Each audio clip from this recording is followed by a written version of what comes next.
Mister নমরুদ এটা একটা international গাধা ছিল, যেমন হারামজাদা ছিল তেমন কি ছিল, গাধা ছিল।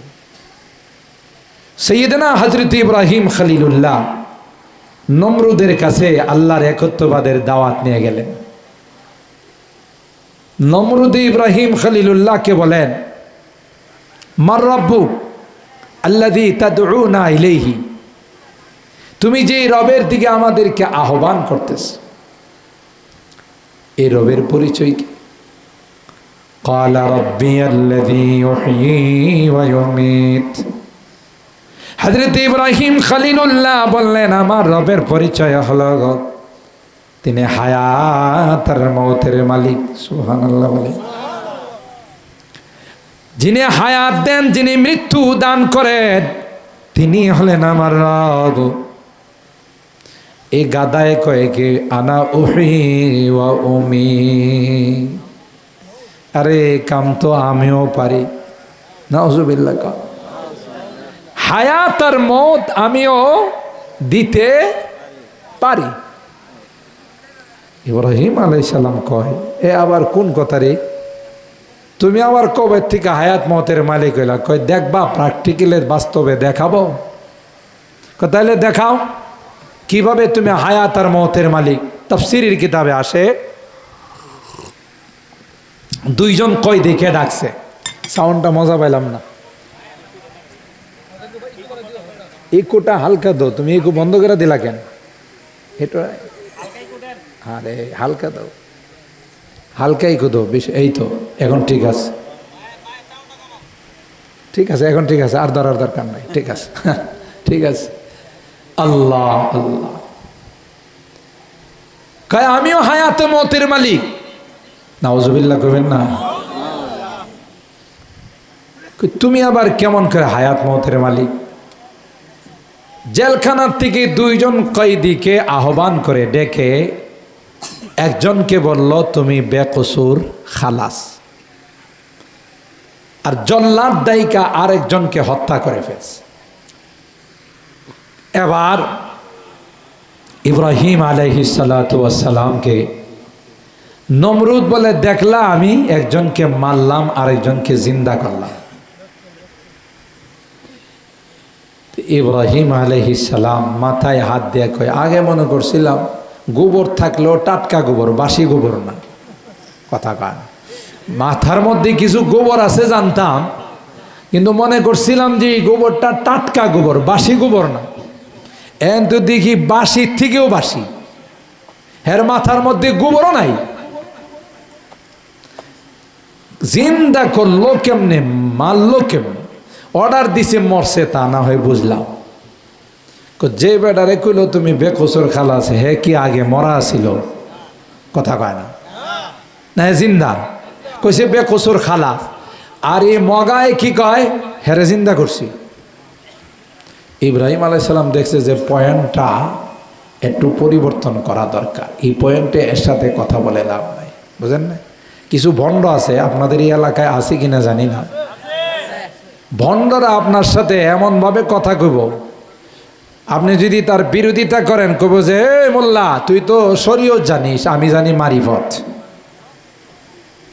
মারিফতের ভাষা একটা, শরীয়তের ভাষা আরেকটা।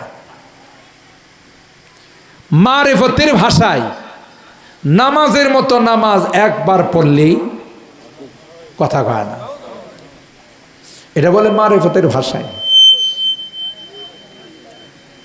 শরীয়ত ছাড়া কি মারিফত হয়? বলেন। কেউ যদি বলে আমি দুধ ছাড়া ঘি আর মাখন বানাইছি, হে কি মনে করেন সুস্থ না অসুস্থ? তার ঠিক আছে না লিক হইছে? কথা কয় না, লিক হয়ে গেছে। কিরে তুই দুধ ছাড়া মাখন পাইবি কোত্থেকে? ঠিক তো দ্রুপ শরীয়ত ব্যতীত মারিফত হতে পারে না। যারা বলে ওরা আস্থা ভণ্ড। কথা বলেন ঠিক কেনা? হজরত বড় হুজুর রহমতুল্লাহ আলাইহি বলতেন, হুজুরের মুখের শব্দ, খুব মারিফত তো না, এটা মরার পথ। কিসের পথ? মরার পথ, এটা মারিফত না। এদেরকে যদি আপনি কোরআন সুন্নাহ দিয়া কোনো কথা কন, মানব না। এ মৌলভি, কোরআন সুন্নাত তো শরীয়তের কথা, আমি মারিফতের লাইনে আছি, শরীয়তের ক্লাস পরীক্ষা দিয়া পাশ করে ফেলাইছি। তো এদেরকে আপনি বলতে হবে যে ঠিক আছে, নামাজের মতো নামাজ একবার পড়লেই চলে, কথা বলেন ঠিক না? এরে বলতে হবে খানার মতো খানা একবার খাইলেই যথেষ্ট, কথা কয়। সকালবেলা ভালো করে খাবার দিয়া বট গাছের মধ্যে ভালো করে বাঁধতে হবে। দুপুরের সময় যখন খানা চাইবে তখন বলতে হবে খানার মতো খানা একবার খাইলেই চলে, কথা কয় না? আবার কিছু ভণ্ড আছে, যেই ভণ্ডগুলো বলে মনের নামাজ বড় নামাজ, কথা কয় না? মনের নামাজ বলে বড় নামাজ, কয় নামাজ দেখায়া পড়ি না। নামাজ যদি দীক্ষাইলা তাইলে এটা কি নামাজ হইল, বুঝেন না? হে বলে নামাজ দেখায়া পড়ে না, মনের নামাজ বড় নামাজ। এগুলো সব ভণ্ডামি ছাড়া আর কিছুই নয়। আল্লাহর হাবিব বলেন ইয়াকুনু ফি আখিরিজ জামানি দাজ্জালুন কাযাবুন ইয়াতুনাকুম মিনাল আহাদিস বিমা লাম তাসমাউ আনতুম ওয়ালা আবাউকুম ফাইয়াকুম ওয়া ইয়াহুম লা ইউদিল্লুনাকুম ওয়ালা ইফতিনুনাকুম। একটা জামানা আসবে যে জামানায় ইমান মানুষের কাছে পর হয়ে যাবে, ইমান তার আসল বাড়িতে গিয়ে আশ্রয় নেবে। হাদিসে কয় ইন্নাল ঈমানা লা ইয়ারিজু ইলাল মাদিনাতি কামা তারিজুল হাইয়াতু ইলা জুহুরিহা। আল্লাহর হাবিব বলেন বিষাক্ত সাপ মানুষকে দেখলে জামাত গুহার মধ্যে যায় আশ্রয় নেয়, গর্তের মধ্যে ঢুকে যায়। এ আমার উম্মত, একটা সময় আসবে যে সময় ইমান তার আসল বাড়ির দিকে রওনা দিয়া চলে যাবে। আই খাসায়ে খাসানে রসুল ওয়াক্তে দুআ হে, আই খাসায়ে খাসানে রসুল ওয়াক্তে দুআ হে। उम्मत के पेड़े उम्मत के तेरी आप है, उम्मत पे तेरी आके अजब वक्त पड़ा है। ये दिन बड़ी शान से निकला था वतन से, ये दिन बड़ी शान से निकला था वतन से, परदेस में वो आज गरीबुल गुराबा है, परदेस में वो आज गरीबुल गुराबा है। কবি বলেন এ পাগম্বার, বিশেষভাবে আপনি দোয়া করুন, উম্মতের কাছে এমন এক নাজুক সময় চলে আসছে গো, যেই সময়ে ইমান অল্প পয়সায় বিক্রি করে ফেলায়। মাজারে কি সিজদা দিয়ে, পীরের মাজারে পীরের দরবারে গিয়ে পীরের পায়ে সিজদা দিয়ে বেঈমান হয়ে যায়, ঠিক কিনা বলেন? এদের মৃত্যু পর্যন্ত তাওবা নসিব হবে না। কারণ যারা ডাকাতি করে, যারা চুরি করে, যারা গুনাহ করে, এরা বুঝে আমরা গুনাহ করতেছি। আর যারা এই সকল মাজারে যায়, পীরের দরবারে গিয়া সেজদা করে, এরা তো গুনাহ করে না, বরং শরীয়তের উপরটা করে, কথা কয় না? ভালো কাজ করলে কি আর কেউ কোনোদিন তাওবা করে? এদের কপালে তাওবাও নাই, কারণ বেঈমান হয়ে গেছে, টের পায় নাই। এই জন্য কবি বলেন আই খাসায়ে খাসানে রসুল ওয়াক্তি দুআ হে, উম্মত पे तेरी आके अजब वक्त पड़ा है। ये दिन बड़ी शान से निकला था वतन से, परदेस में वो आज गरीबुल गुराबा है। মুসলমান ইমান কিভাবে রাখবেন? এই সকল মাদ্রাসাগুলো জিন্দা রেখে ইমান রাখা যায়, ঠিক কিনা বলেন?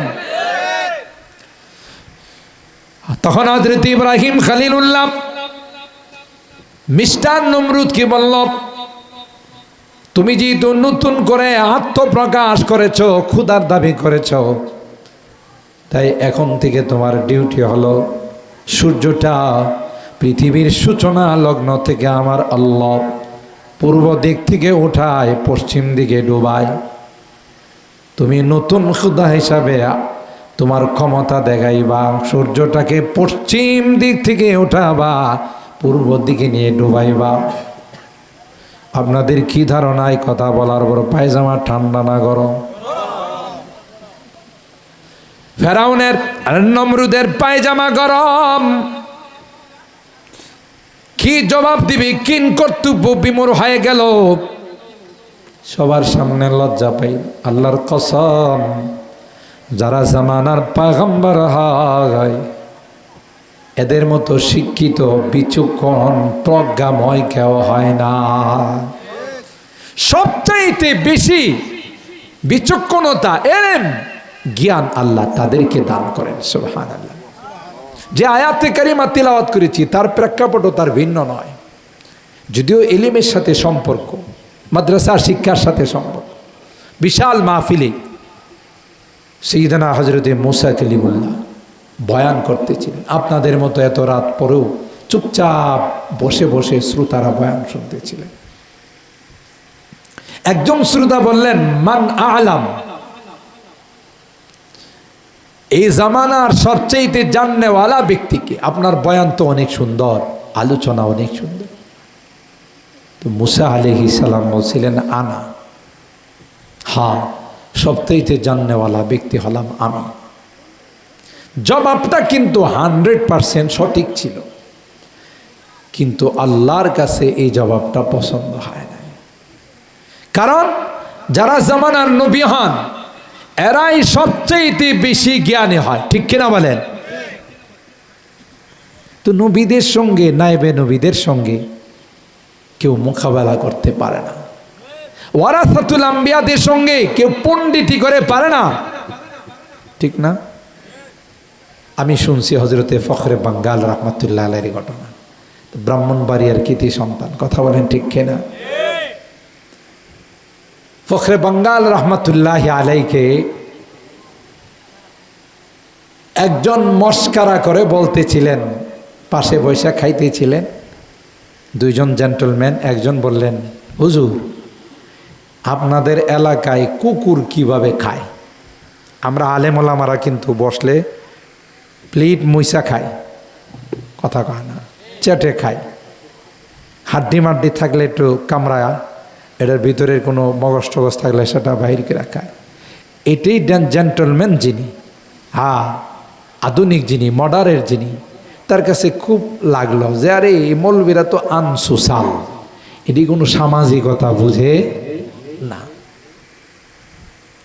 তো আপনারা দেখবেন যারা একটু উচ্চ শিক্ষিত হয় এরা অর্ধেক খায় আর অর্ধেক ফালায়, কথা কয় না। নিজেদেরকে বুঝাইতে চায় আমি হলাম একজন মডারেট, আমি হলাম একজন আধুনিক, এই জন্য আমি অর্ধেক খাইছি আর অর্ধেক ফালাইছি। তো হে যেহেতু ওই টাইপের মডারেট, এই জন্য হুজুরি যেহেতু প্লেট মুইসা খাইছে, হাড্ডি চুইসা খাইছে, মস্কারা করে কয় আপনাদের এলাকার কুকুরে কেমনে খায়। তো হযরতে ফখরে বাঙ্গাল তো উপস্থিত জবাব দিতে পারতেন। হযরত বড় হুজুর রহমাতুল্লাহ আলাইহির কাছে শুনছেন। ব্রাহ্মণবাড়িয়া একসময় তো কাদিয়ানীদের আকড়া ছিল, আপনারা জানেন না? থাকলেও কেন্দ্র নাই, মসজিদে ফাতা। কাদিয়ানী মসজিদকে বিজয় করার পর এটার নাম দেওয়া হয়েছে মসজিদুল ফাতা, বিজয় মসজিদ, ঠিক না? বড় হুজুরের জবান থেকে শুনছি পাকিস্তান থেকে বড় বড় কাদ্যানি আসতো। কারা? যারা আমার নবীকে শেষ নবী বলেন। আমার নবীর পরে কোনো নবী আছে? যারা মানবে না এরা কি মুসলমান না বেঈমান? এরা কি মুমিন না কাফের? যারা তাদেরকে মানে বিশ্বাস করে, তাদের সাথে লেনদেন করে, এরাও কি? এটা এমন খারাপ। তো এই কাদিয়ানী সম্প্রদায় এরা তো আমার নবীকে শেষ নবী মানে না। তো পাকিস্তান থেকে বড় মৌলভীকে ভাড়া করে নিয়ে এসে হায়ার করে হেতুমনি করছে, আরে বাংলাদেশে মোল্লা মৌলভী এগুলো আমাদের সাথে কি পারবে নাকি? আর এখানে যে ফখরে বাঙ্গাল বসে রয়েছে, এই গাদার কি নাই খবর? কথা বলেন। হে আইসেই বলতেছে मुनाजरा अरबी से होगा, उर्दू से नहीं, बांग्ला से नहीं। उर्दू भाषा दिए मुनाजरा होबे ना, बाहस होबे ना, होबे अरबी भाषाई। बोलছে যে आप लोग तैयार है? মনে করছে কে আমার সাথে আরবি কইব। হযরত বললেন हाँ हम तैयार है, कोई बात नहीं। सुभान अल्लाह। एरपर बोलते मेरे फरीक़े मुकाबिल जो भी दवा करेगा मैं उसे रद्द करूंगा। আমার এন্টি পার্টি, বিরোধী পার্টি যে কোনো দাবি করবে সাথে সাথে আমি এটা প্রত্যাখ্যান করব, বাতিল করে দিব। আরে বাবা রে বাবা।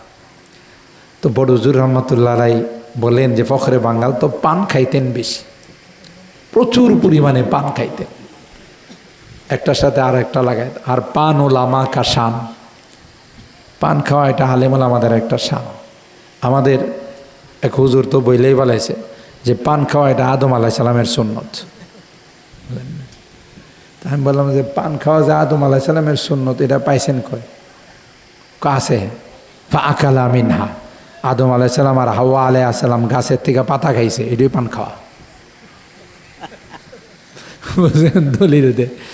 তো পান খাইতেন, পানের মধ্যে চুন লাগাইতেছেন আর মুস্কে হাসতেছেন যে আমি যে কোনো দাবি করলে তুই রদ করবি।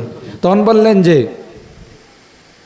আমার দাবি হলো লা ইলাহা ইল্লাল্লাহ মুহাম্মাদুর রাসূলুল্লাহ, আল্লাহ ব্যতীত কোনো মাবুদ নাই, এটা আমি দাবি করলাম। তুই যদি বাপের বেটা হয়ে থাকো সেটা রদ কর। এবার আর পায়জামা ঠান্ডা না গরম? যখন ফখরে বাঙ্গাল বলছেন লা ইলাহা ইল্লাল্লাহ মুহাম্মাদুর রাসূলুল্লাহ, এটা আমার কলমার দাবি, আর তুই বলছিস যে কোনো দাবি করলেই তুই এটারে কি করবে? বাতিল।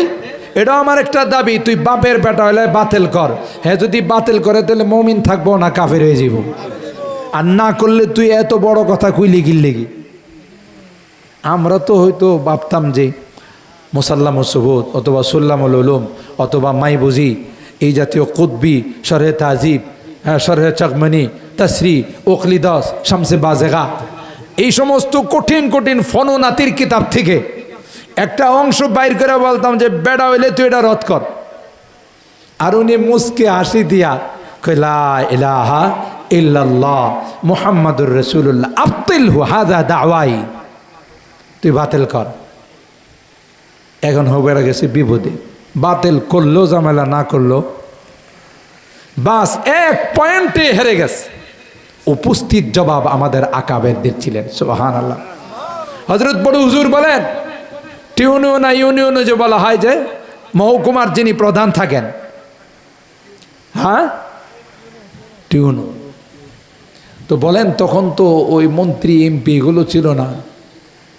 তো সর্বপ্রথম ডিপ টিউবওয়েল, জমিনে যে চাষাবাদ করে মানুষ পানি দিয়া, ডিপ মেশিন কই না আমরা, এটা সর্বপ্রথম ব্রাহ্মণবাড়িয়াতে আসছে। পর বিভিন্ন সামাজিক ব্যক্তিদেরকে নিয়ে এটা উদ্বোধন করবেন তিনি, সাথে দোয়া করার জন্য মোল্লা একজনকে দাওয়াত দিয়েছেন, তিনি হলেন বড় হুজুর।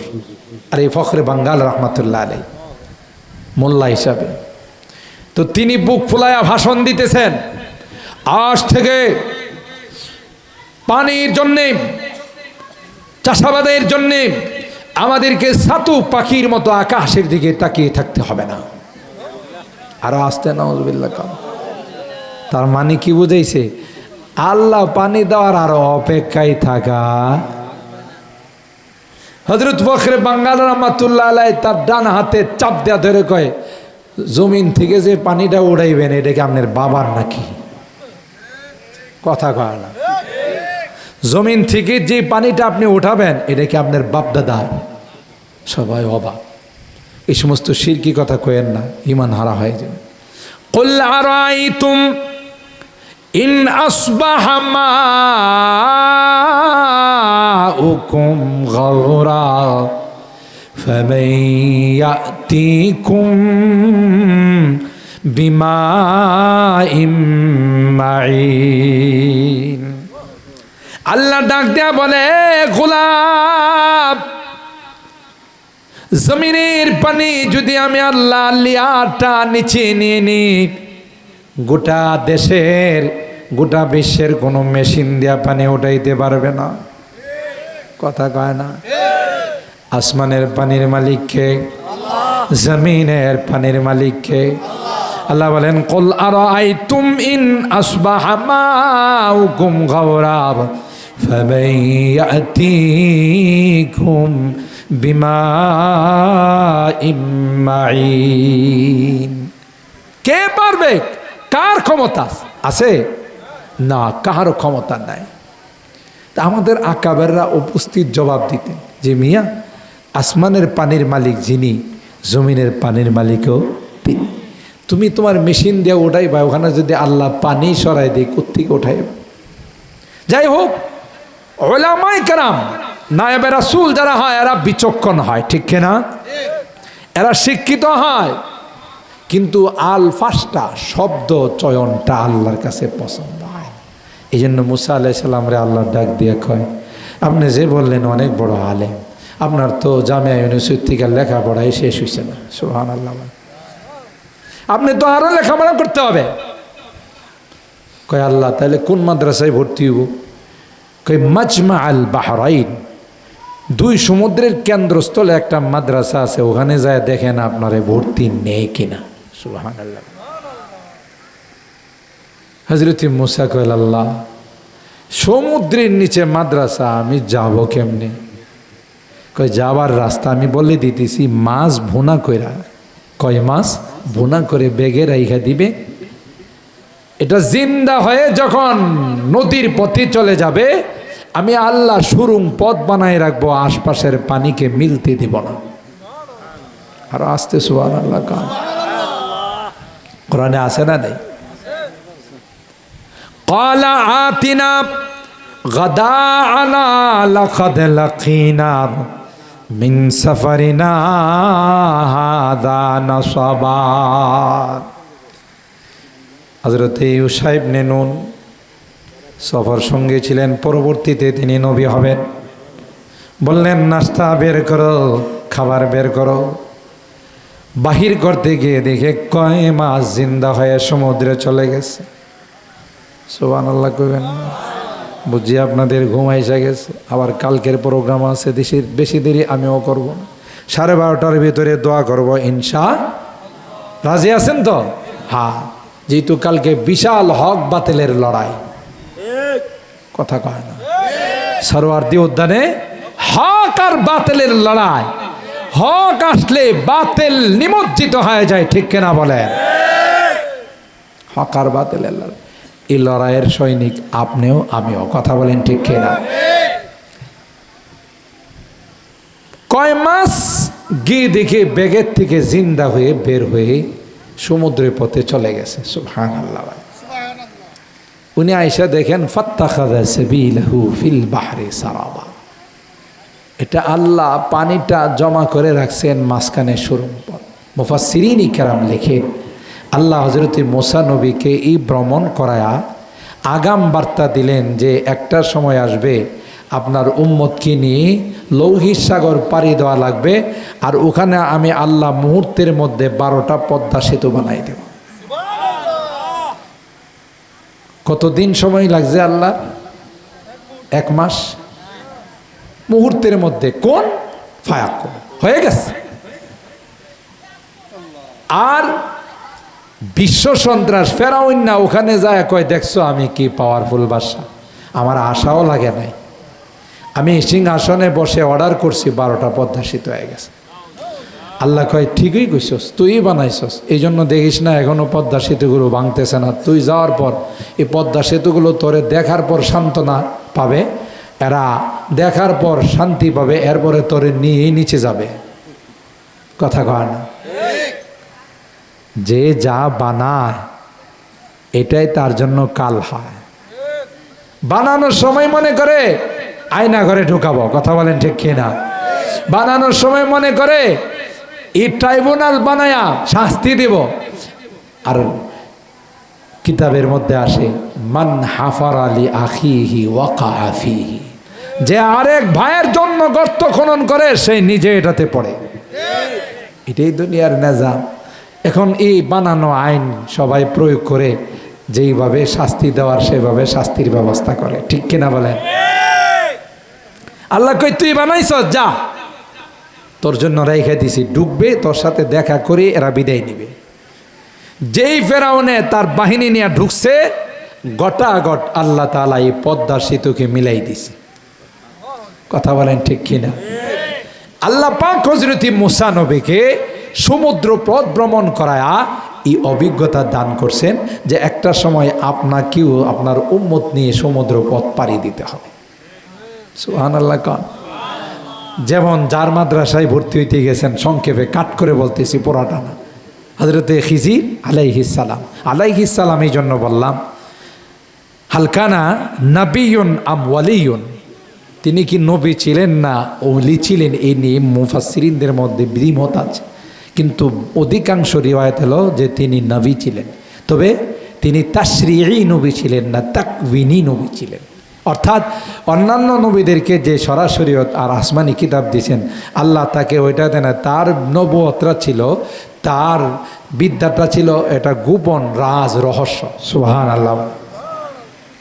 যেগুলো বাহ্যিক দৃষ্টিতে মনে হবে যে অপরাধ করছে, যেমন হযরত মুসা নবীকে নিয়ে তিনি যখন সমুদ্রের পথে ভ্রমণ করলেন, নদীর পাড়ে যাওয়ার পর দেখা যায় পারাপারের কোনো ব্যবস্থা নাই। হঠাৎ করে একজন নৌকাওয়ালা দৌড়ায় আসছে, আশা করি হুজুর উঠেন, আপনাকে দূরের থেকে দেখছি, আমার নৌকাতে উঠেন। তিনি এবং মুসা আলাইহিস সালাম, ইউশা ইবনে নুন, তিনজনে উঠলেন। নদী পার করে দেওয়ার পর হযরতে খিজির আলাইহিস সালাম কোড়াল নেয়া নৌকার একটা তক্তা খুল্লা ফেলাইছে। বলুন তো দেখি, কামটা কি ভালো করছে? ভাড়া দিতে চাইলেন, নৌকাওয়ালা কয় হুজুর ভাড়া দেওয়ার লজ্জা দিয়েন না, আপনি যে আমার নৌকাতে উঠছেন এটাই তো বরকত। এরকম অটোওয়ালা সিএনজিওয়ালা আছে না নাই? হুজুরদেরকে উঠাইতে পারলে মহা খুশি। টাকা দিতে চাইলে কয় না হুজুর লজ্জা দিয়েন না, আপনি একটু দোয়া দিন। আবার কিছু আছে উল্টাও, কথা কয় না। আল্লাহ মাফ করুক, অনেক আগের কথা। সাতিয়ানের হুজুর দামাত বারাকাতুহুম জামিয়া রাসিয়াত আমার সম্পর্কে চাচা হয়। একবার জিয়াদি মসজিদ থেকে আমি আইসা কালীবাড়ির মোড়ে দাঁড়াই রয়েছি, হুজুরের নিয়ে রিক্সা দিয়ে এক জায়গায় যাব।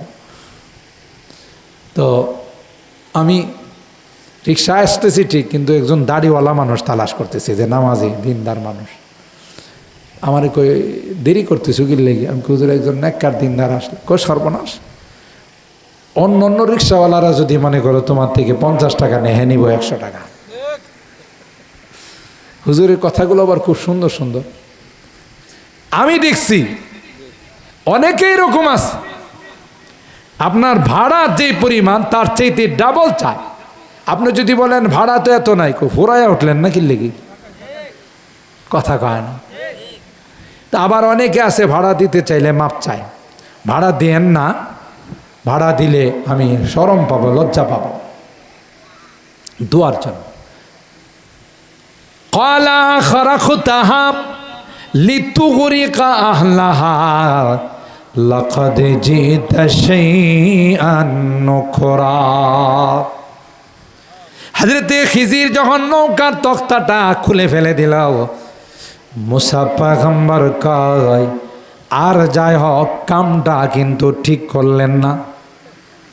ভাড়া নেয় নাই, বরকতের জন্যে আমাদেরকে পার করে দিয়েছে।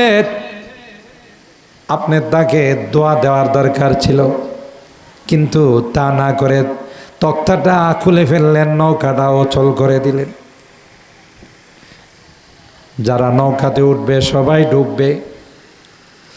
হযরতে খিজির বললেন কি জন্যে নৌকা ডুবে যাবে কেন? তক্তা না খুলে ফেলছেন। খিজির আলাইহিস সালাম আস্তে করে কয়, আপনার আম্মা যখন ছোটকালে আপনাকে পানিতে ভাসাই দিছিলেন তখন কি আপনার বাক্সের মধ্যে ছিদ্র ছিল না, খোলা ছিল না? কয় মন পানি ঢুকছিল? সুবহানাল্লাহ কইবেন না? হযরত মুসা পয়গম্বর মাথায় হাত দিয়ে কয়, ইয়া আল্লাহ, আমার জীবনের শুরুর ঘটনা এই মিয়া জানে কেমন করে? সুবহানাল্লাহ বলেন। আপনি জানলেন কেমন করে? কই যে আল্লাহ আমার কাছে আপনাকে পাঠাইছেন, সেই আল্লাহ আমাকে জানাইছেন। তখন তিনি দরখাস্ত করে বললেন, হাল আত্তাবিউকা আলা আন তুআল্লিমানি মিম্মা উল্লিমতা রুশদা। ক্বালা ইন্নাকা লান তাস্তাতিআ মাইয়া সাবরা। আপনি পারবেন না, আমার কাজগুলোতে আপনি ভেটো দিবেন। বললেন যে ওয়া কাইফা তাসবিরু আলা মা লাম তুহিত বিহি খবরা। আর পারবেন না, এই জন্য আপনার হলো এলমে তাশরিঈ, আমার এলিমের নাম হলো এলমে তাকবিনী।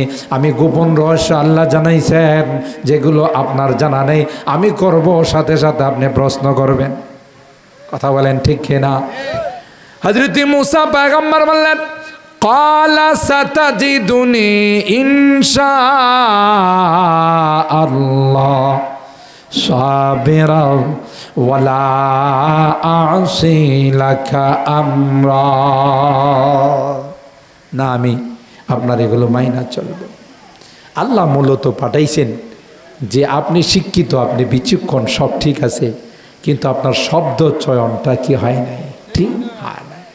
হযরত ইব্রাহিম খলিলুল্লাহ নমরুদকে ডাক দেয়া কয়, আল্লাহ এতদিন পর্যন্ত সূর্যটা একদিক থেকে উঠাইছে, আরেক দিকে ডুবাইছে, তুমি এখন নতুন খোদা হিসাবে দেখাই দাও। ফেরাউনের পায়জামা গরম, সবার সামনে ফেরাউন লজ্জা পাইছে, নমরুদ লজ্জা পাইছে, ঠিক কিনা বলেন?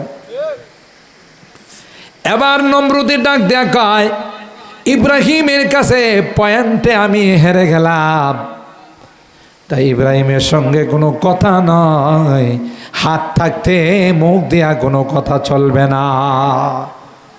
এরকমের কিছু লোক সমাজে আছে না? নাই? কিরে, কে কথা বাড়াইতেছস? হাত থাকতে মুখে আবার কথা কিসের? আছে না নাই? আপনাদের নারইতে নাই বেশি। এইগুলো যারা করে, এটা হলো পাতলা মাল খাওয়া পার্টি, এটা হলো ঘুষ খাওয়ার পার্টি, ঠিক কিনা বলেন? আর এই ঘুষের কারণে দেশের মধ্যে দুর্নীতি চলে, অশান্তি চলে। তখন সে বলল, তোমার সঙ্গে মোকাবেলা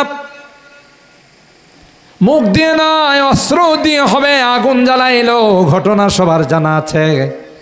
ইব্রাহিম খলিলুল্লাহকে চরখার মাধ্যমে ফেলে দিবে। জিবরাইল আমিন এসে বললেন, ও পয়গম্বর, কোনো হেল্প লাগবে কিনা বলেন? চিনেন তো আমার কত পাওয়ার। আল্লাহর খলিল, মুসলিম মিল্লাতের পিতা ইব্রাহিম খলিলুল্লাহ কয়, তোমার হেল্প কেন লাগবে? যে আল্লাহর জন্য আগুনে ঝাঁপ দিচ্ছে, সেই আল্লাহ আমার জন্য যথেষ্ট। আগুনে ফেলে দিবে কোনোভাবেই সম্ভব নয়। চরখা দিয়ে আগুনে ফেলার জন্য প্রস্তুতি নিল, তাও সম্ভব হয় না। ইবলিসে পরামর্শ দিল, ফেরেশতারা ধরে রাখছে, জানার কাজ শুরু করে দাও, বেবিচারের আড্ডাখানা বানাও, তাইলে ফেরেশতা চলে যাবে। এখানে তোমার পক্ষে সম্ভব হবে ইব্রাহিমকে আগুনে ফেলে দেওয়া। নাউজুবিল্লাহ। চরখা দিয়ে যখন আগুনের মধ্যে ফেলে দিচ্ছিল, আল্লাহ পাক আগুনকে ডাক দেয়া বলল, আগুন, কুল্লা ইয়া নারু কুনি বারদাও ওয়া সালামান আলা ইব্রাহিম। সুবহানাল্লাহ বলে, আমার ইব্রাহিমের জন্য শান্তিদায়ক হয়ে যাও। পৃথিবীর সূচনা লগ্ন থেকে আজ পর্যন্ত হক আর বাতিলের লড়াই ছিল, হক বাতিলের দ্বন্দ্ব আর যুদ্ধ ছিল। আজ পর্যন্ত বাতিল কোনোদিন বিজয় হতে পারে নাই। বাতিল কোনোদিন বিজয় হতে পারে না। জোরে বলেন ঠিক কিনা? বিজয় কে হয়েছে? হক। সুতরাং কিয়ামত পর্যন্ত কোনোদিন বাতিল বিজয় হতে পারবে না, হকের বিজয় হবে। হক যারা করে, হকপন্থীদের গলায় বিজয় মালাকা ঝুলবে। সুবহানাল্লাহ। আল্লাহ আমাদের সবাইকে আজকের এই মাহফিলে যা আলোচনা হয়েছে সবগুলোর উপর আমল করার তৌফিক দান করুন। আল্লাহ তাআলা এই মাদ্রাসাকে কবুল করুন। এই মাদ্রাসার যত জরুরিয়াত আছে, শুনেছি আমার আগে আরও নিসাব বলছেন 4 তলা বিল্ডিংয়ের কাজ ধরেছেন, এর মধ্যে 1 তলা কমপ্লিট হয়েছে, আরও 3 তলা আছে। আপনারা এর প্রতি সুদৃষ্টি রাখবেন। আপনারা এর প্রতি দানের সহায়তার হাত বাড়িয়ে দিবেন, ইনশাআল্লাহ একটি বড় এদারা হয়ে যাবে। আল্লাহ আমাদের তৌফিক দান করুন। আমিন। ও আখিরু দাওয়ানা আনিল হামদুলিল্লাহি রাব্বিল আলামিন। দোয়া করে দিবেন। আল্লাহুম্মা ইহদিনাস সিরাতাল মুস্তাকিম সিরাতাল লাযীনা আন'আমতা আলাইহিম মিনান নাবিয়্যিন والصديقين والشهداء والصالحين ربنا ظلمنا أنفسنا وإن لم تغفر لنا وترحمنا لنكونن من الخاسرين ربنا آتنا في الدنيا حسنة وفي الآخرة حسنة وقنا عذاب النار رب ارحمهما كما রব্বায়ানি সগীরা। রব্বুল আলামিন আল্লাহ দীর্ঘক্ষণ পর্যন্ত বসে তোমার বান্দা বান্দিরা কোরআনের আলোচনা শোনার পর আজকের শেষ অধিবেশনে আল্লাহ গভীর রজনীতে আমরা কিছু সংখ্যক গুনাহগার বান্দা তোমার শাহী দরবারে হাত উঠাইলাম। আল্লাহ মেহেরবানি করে আমাদের জিন্দেগির গুনাহগুলো মাফ করে দাও। তওবা করতেছি, আর জীবনে কোনো গুনাহ করব না, আর জীবনে কোনো নাফরমানি করব না। আল্লাহ আমাদের তওবাগুলোকে কবুল করে নাও, আমাদেরকে পাক্কা নামাজি বানাই দাও, দিনদার বানাই দাও, আল্লাহ কলমাওয়ালা বানাই দাও। এ রব্বে করিম, কিয়ামতের কঠিন ময়দানে আমাদেরকে তুমি গুনাহগার বলে ডাক দিও না। কোরআনে পড়েছি রে, গুনাহগারদেরকে গুনাহগার বলে ডাক দিও। আল্লাহ তাওবা করতেছি, আর কোনো গুনাহ করব